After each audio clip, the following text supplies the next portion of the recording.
our leaders can take and should be taking in order to support fundraising. So, what are some specific roles that board members can play to be supportive of and involved in fundraising? First off, it's important to remember that board members are the caretakers of the mission and the organization. They're not necessarily the owners.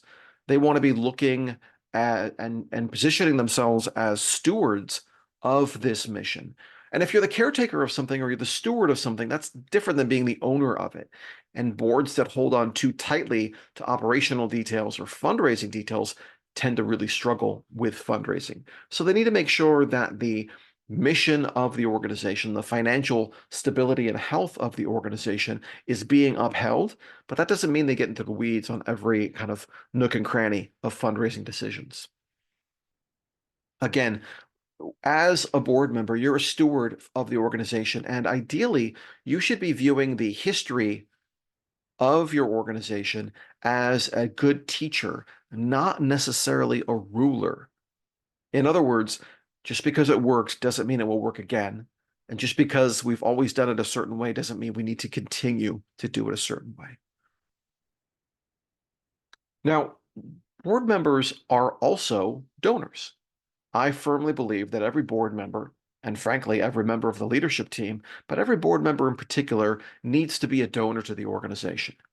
Now, from a fundraising staff perspective, a CEO, executive director perspective, that means we need to treat our board members like we treat our major donors.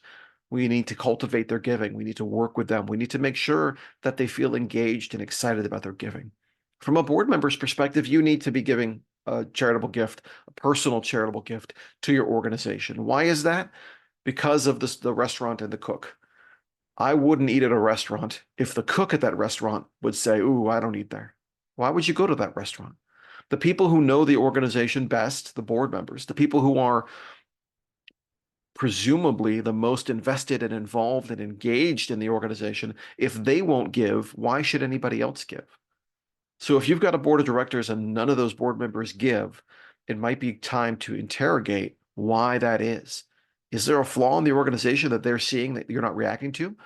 Have they not been asked, or have they not been asked in the right way?